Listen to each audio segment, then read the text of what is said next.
Crazy to think I haven't driven this since Power Cruise. That'd be like 2 weeks, man. Let's see here.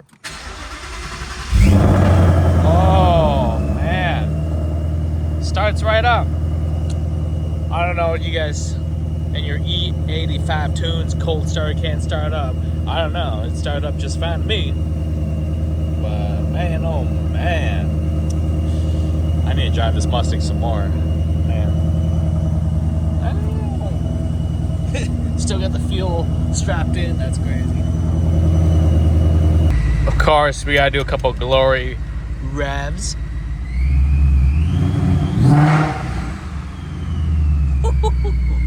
Can you hear the turbo?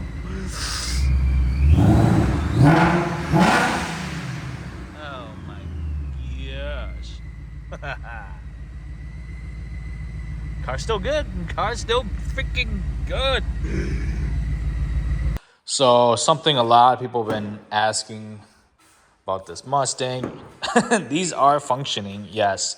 So I got, the two, and then I still have the main one right here. So I'll pop these first, and then we use the latch.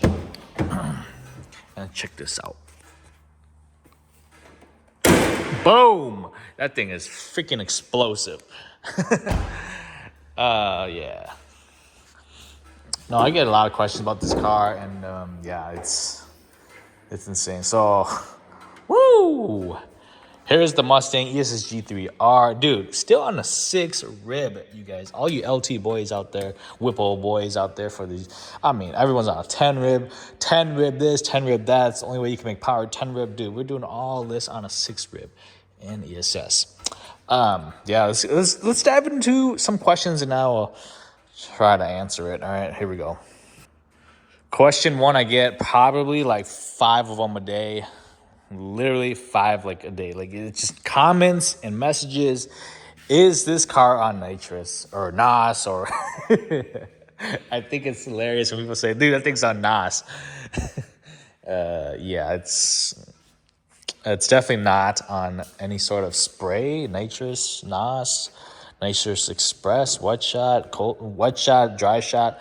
It's not on anything. And I was trolling about this video about this little line right here that feeds up to here, and I was super trolling. I was like, "Hey, my nitrous," but no, sorry. There's a oh damn, hey, damn cooler. There is a reward if you could find nitrous on this. It's a $10,000 reward if you could find nitrous on this thing. It could be within the walls, the frame, the fender. It could be, but we got $10,000 reward if you can find that. So, number 1, there is no nitrous. Question number 2, what kind of Pro Charger is that? Well, man, dude, every time I pop this hood, sick Pro Charger, sick turbo. Yeah, it's crazy how Pro Chargers definitely have their name out there, right? Any sort of supercharger that looks like this is belt driven, it's a Pro Charger. Yep. Any sort of volute that looks like this, it's a turbo already. And then they finally come up here and be like, oh, it's not a turbo, it's a Pro Charger, but it says ESS like right on there. But so answer number 2 is answer to question number 2. This is not a Pro Charger. This is not a turbo. This is an ESS supercharger. It is a Century, but Pro Charger is just a brand. There's many, many different brands out there that make these same style blowers, belt-driven blowers like this. So it is the ESS supercharger, specifically ESS G3R. I think it flows like 1900 CFMs. Fairly mild on this car still. We're on 15 pounds of boost. And you guys don't know anything about Coyotes, man. There's 15 pounds of boost in this thing, dude. Bruh. Don't even get a Coyote, man. You need to be doing 20-some pounds of boost. But I like being fairly conservative and just having fun with the car. I'm not looking to break records. Maybe not yet, but not looking for the most horsepower or breaking records. One moon tune kind of guy. Nah, dude, this car literally has 2,000 plus poles on it. Stock motor, stock trans. So that's moving on to question number 3, actually. Number 3, bro, is definitely built motor. What's done to the engine, bro? There's no way that you're making 1,000 plus on a stock engine, let alone stock transmission. So question 3 and 4, it's what kind of transmission you running, what kind of engine you running. Like, there's no way. There is no freaking way I am Lund-tuned and I need a built motor. I need a built trans now. What in the heck? You got tuned by someone that we don't even know. You're still rocking stock engine, stock trans. 2,000 some poles later. Hey, I'm just saying. I'm just throwing it out there. Hey, maybe we got the Super Mustang here. Maybe, I don't know. But completely bone stock, unopened engine. I guess it's so hard to say because like I did do the oil pump gear and crank sprocket, but as far as like pistons and rods go, bone stock. Still 20,000 miles, factory, blah, blah, blah. Moving on, number 4, stock transmission, stock 10-speed, stock fluid in the 10-speed still. Man, dude, bruh. This is a freaking wonderful platform. Stock. Put on some boost, a little bit of feel system, ready, set, go, tuning. Dude, this platform is so good. You could pick up these Mustangs dirt freaking cheap now. I don't want to hear like, oh, it's too expensive. Dude, these Gen 3 Mustangs are like 30-some $1,000. You could get a base model for 30-some $1,000, 10-speed. If you want to jump into the premium 401A package, leather, heated seats, heated cooled seats, subwoofer, blah, blah, blah. I mean, you could be probably pushing high 30s. But yeah, there's really no reason to be finding these in the 50s, honestly. Even high 40s, I highly doubt it. Boosted Mustangs are doing $40,000. So like, dude, this platform is pretty darn good. So the answers to number 3, stock engine. Yep, stock engine, 20-some thousand miles, 2,000 some poles.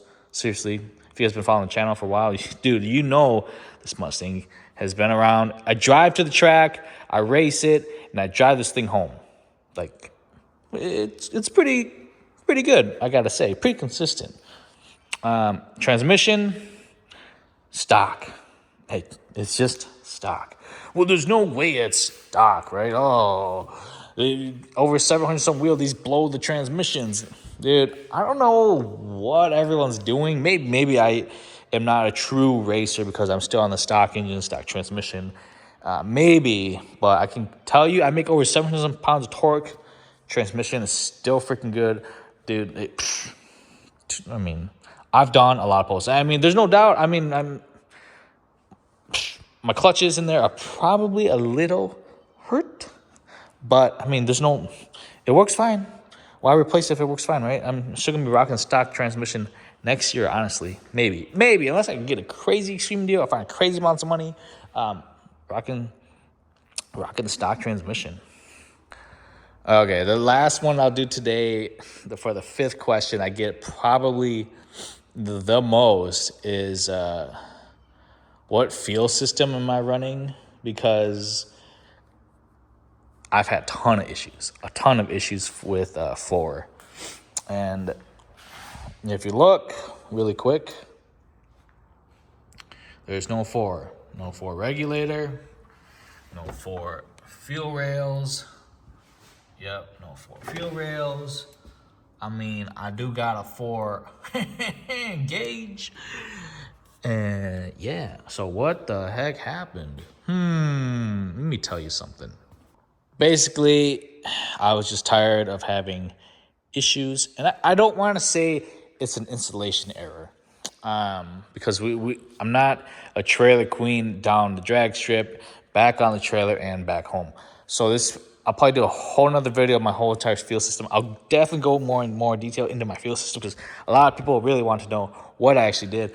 But we ran the fuel lines different because the 4 fuel lines are in series. So it goes to high pressure loops to the backside of the passenger rail, comes to the front, crosses over, driver rail, down, and off the back side of the driver rail, it goes into the regulator and then returns all the way back. There's nothing wrong with that. I've done some logs. I've compared fuel pressure and how the car is doing and if it's happy or not. I mean, Data's not going to lie. I'm going to do a whole nother video on all that. But right now, to answer the question really quick, we are on a completely custom fuel system. This kit is actually very, very, very similar to the Arcane Performance fuel system. We use the radium hat, radium hanger. We're not using those Walbros or TI fuel pumps anymore, man. Dude, I am so tired. You could get a brand new TI fuel pump or Walbro fuel pump, and it would just crap out on you. You could buy it from Ford. You could buy it from an authorized dealer. You could get a genuine Walbro or TI, and it would just crap out. I mean, it's freaking race time. Like, ain't no one got time to keep doing $250, $200, $250. If one craps out, you must replace the other one. I'm just saying, it kind of gets expensive after a while, but what do I know, right? So we're using one brushless pump now, so I don't want to dive too much into it, but we are on a completely custom fuel system. But if you're looking for something a little more plug and play, ready, set, go, the Arcane fuel system is pretty close to what we got going on here. Obviously, like the regulator is a little different. The fuel rail is a little different. Fuel pump a little different. But we're utilizing the radium hanger, and we're feeding our fuel system, our rails, parallel. By parallel means like, I think that's correct. Each rail is fed individually. So, yeah. But hopefully that answers some questions. We didn't go too far into these. I mean, I don't know how more detailed I can get besides the fuel system. Those are like my top 5 most answered questions. I hope you guys watch this, but let me know what else you guys want to see. I know a lot of people have been asking me about this fuel system and why would I switch, get rid of 4 and this and that. Or why did I go ESS? Bro, should have been twin turbo, quad turbo, freaking 2,000 horsepower by now. I mean, dude, I don't know what to say anymore. But I picked all these parts through a lot of trial and error and what the locals have actually done. Because I support my locals a lot and see what they do, see what works. I just run their stuff. This fuel system, custom by a local guy. You can't buy this fuel system anywhere, but you can. They're all off-the-shelf parts. So I'm not gonna go too far into it, but like they're all off-the-shelf parts. As you can see, Aeromotive, Radium, Deutschworks. Don't quote me on that. It's the DW810 fuel pump. And ESS, I mean, dude, ESS in stock, like these things will ship out in 2 weeks. So like everything here, all off the shelf parts. So hopefully you guys enjoyed it. We'll definitely dive in more in the fuel system and this ESS because this G3R needs some recognition, needs its own freaking video, man. So hopefully you guys enjoyed my top 5 most answered questions or most asked questions. Peace.